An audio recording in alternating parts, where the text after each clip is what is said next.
اللہ السمیع العلیم من الشیطان الرجیم بسم اللہ الرحمن الرحیم۔ درس قرآن کا آغاز سورہ فتح کی آیت نمبر 3 سے ہو رہا ہے۔ اللہ تعالیٰ فرماتے ہیں وَيَنْصُرَكَ اللَّهُ نَصْرًا عَزِيزًا۔ اس سے پہلے بات چل رہی تھی کہ اللہ تعالیٰ نے آپ صلی اللہ علیہ وسلم کو بہت بڑی فتح دی ہے اور آپ کی بہت ہی زیادہ اس نے مدد کی ہے۔ والذی انزل السکینۃ فی قلوب المؤمنین، وہی ذات ہے جس نے مومنوں کے دلوں میں اطمینان ڈال دیا، لیزدادوا ایمانا مع ایمانہم، تاکہ جو ان کا ایمان ہے وہ اور زیادہ بڑھ جائے۔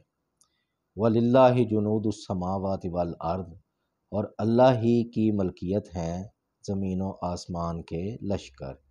وَقَانَ اللَّهُ عَلِيمًا حَكِيمًا، اور اللہ تعالیٰ علم رکھنے والا اور حکمت والا ہے۔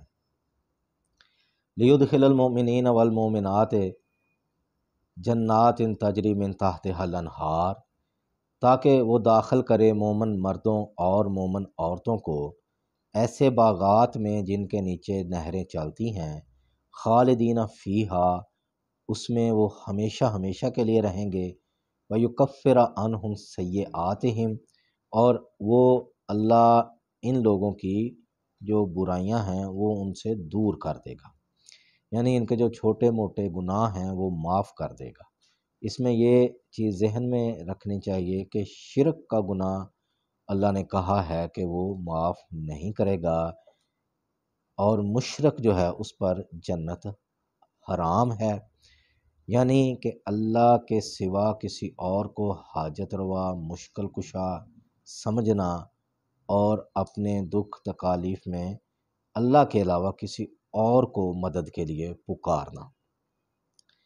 تو یہ اللہ تعالیٰ نے واضح کر دیا قرآن کریم میں جگہ جگہ پر۔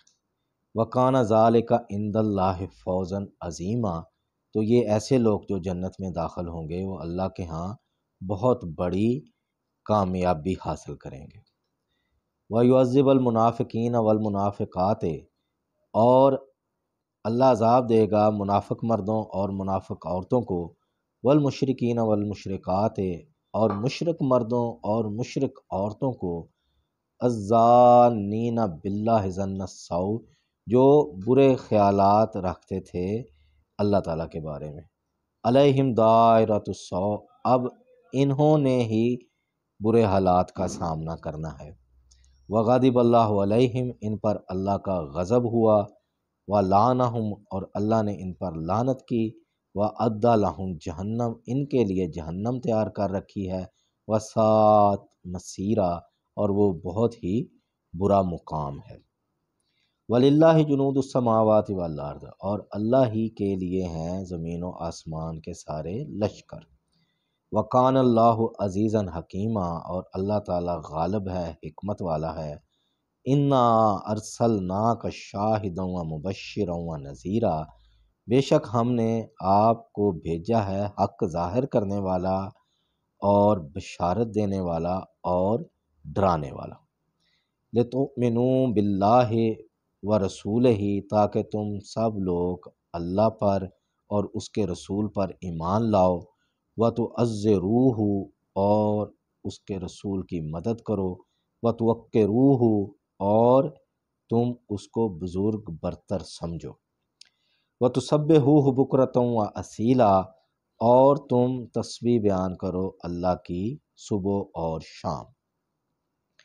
ان الذین یبایعونک انما یبایعون اللہ، تو صلح حدیبیہ کے موقع پر جو بیعت، جسے بیعت رضوان کہا جاتا ہے، لی گئی، تو وہ ہر صحابی سے نبی صلی اللہ علیہ وسلم نے ایک ایک کر کے، یعنی کہ ان کے ہاتھ کے اوپر اپنا ہاتھ رکھا، لیکن اللہ تعالیٰ نے اس کو اپنی طرف منسوب کر لیا کہ جن لوگوں نے بیعت لی وہ اصل میں اللہ کے ہاتھ پر بیعت لی۔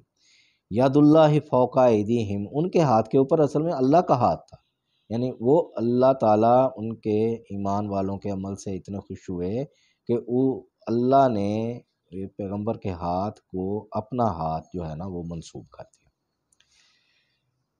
فمن نقص فإنما ينقص علی نفسی، اب جو کوئی بھی یہ عہد توڑے گا تو اس عہد توڑنے کا نقصان جو ہے اس کا ذمہ دار خود ہوگا۔ ومن اوفی بما عاہد علیہ اللہ، اور جس نے جو اللہ سے کیا ہوا وعدہ ہے وہ برقرار رکھا، پورا کیا، فسیؤتیہ اجرا عظیما، تو پس اللہ تعالیٰ ان کو جلد جو ہے وہ بہت بڑا اجر دے گا۔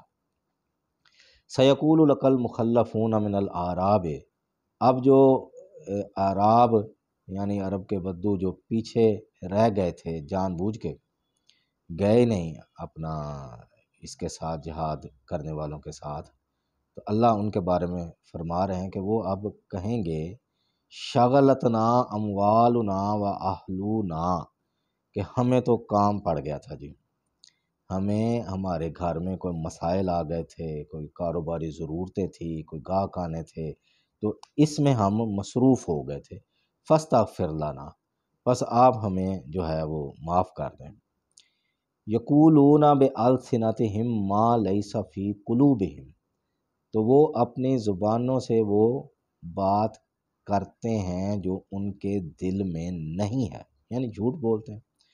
کل، تو آپ ان سے کہہ دیجئے فَمَن یملک لکم من اللہ شیئا، کہ اللہ کے علاوہ کون تمہیں نقصان سے بچائے گا، ان اراد بکم ضرا، اگر وہ تمہیں تکلیف پہنچائے، او اراد بکم نفع، یا وہ تمہیں کوئی فائدہ پہنچائے، تو کس کا اختیار ہے، کون تمہیں بچائے گا؟ بل کان اللہ بما تعملون خبیرا، لیکن اصل بات یہی ہے کہ جو تم عمل کرتے ہو اللہ تعالیٰ اس سے خوب باخبر ہے۔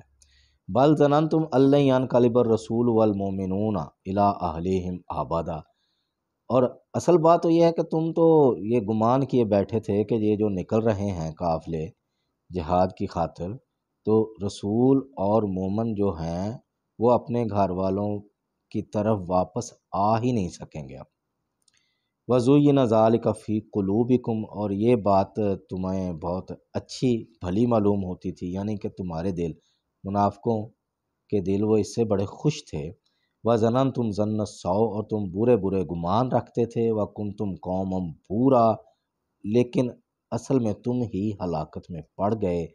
وَمَن لَّمْ يُؤْمِن بِاللَّهِ وَرَسُولِهِ فَإِنَّا أَعْتَدْنَا لِلْكَافِرِينَ سَعِيرًا، اور جس نے بھی اللہ اور رسول کی بات نہ مانی تو پس بے شک ہم نے ان کافروں کے لیے دردناک آگ تیار کر رکھی ہے۔ وَلِلَّهِ مُلْكُ السَّمَاوَاتِ وَالْأَرْضِ، اور زمین و آسمان کی ہر شے اس پر اللہ ہی کی بادشاہت ہے۔ یغفر لمن یشاء ویعذب من یشاء، وہ جسے چاہے بخش دے اور جسے چاہے عذاب دے۔ وکان اللہ غفور الرحیمہ، اور ہے اللہ تعالیٰ بخشنے والا، رحم کرنے والا۔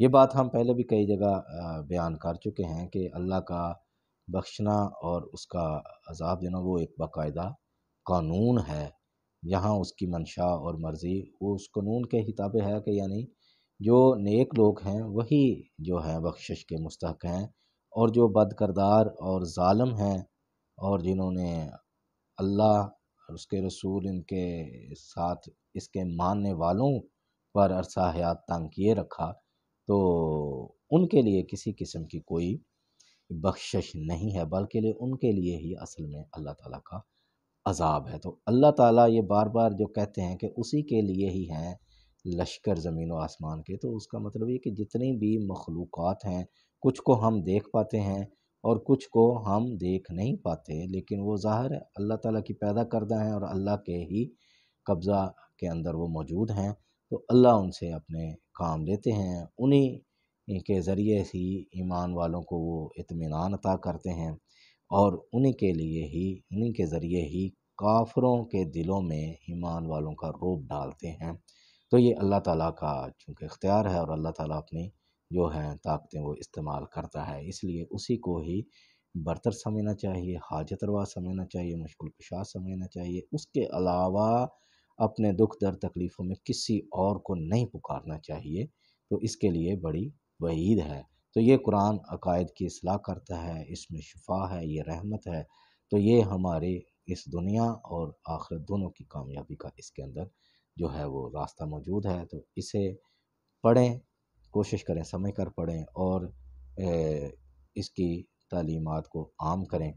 تو اللہ سے دعا ہے ہمیں سمجھنے کی اور آگے یہ پیغام پہنچانے کی ہمت توفیق عطا فرمائے۔